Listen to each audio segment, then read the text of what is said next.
Maganda rito, no, sa BRV. Although tama lang yung size niya, pero ang luwag ng loob. Saka folded flat siya. Ang dami niyang mga space. Meron siya dito sa ilalim, naangat to. Meron din kayo dito sa tools, lagayan. Nung binaba natin yung second row, medyo pataas lang talaga yung upo niya sa second row. Pero pwede na.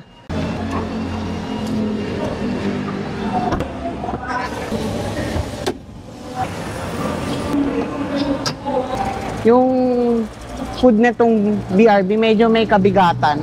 Under the hood, meron siyang 1.5 liter DOHC na merong 89 horsepower at 145 Newton meter of torque.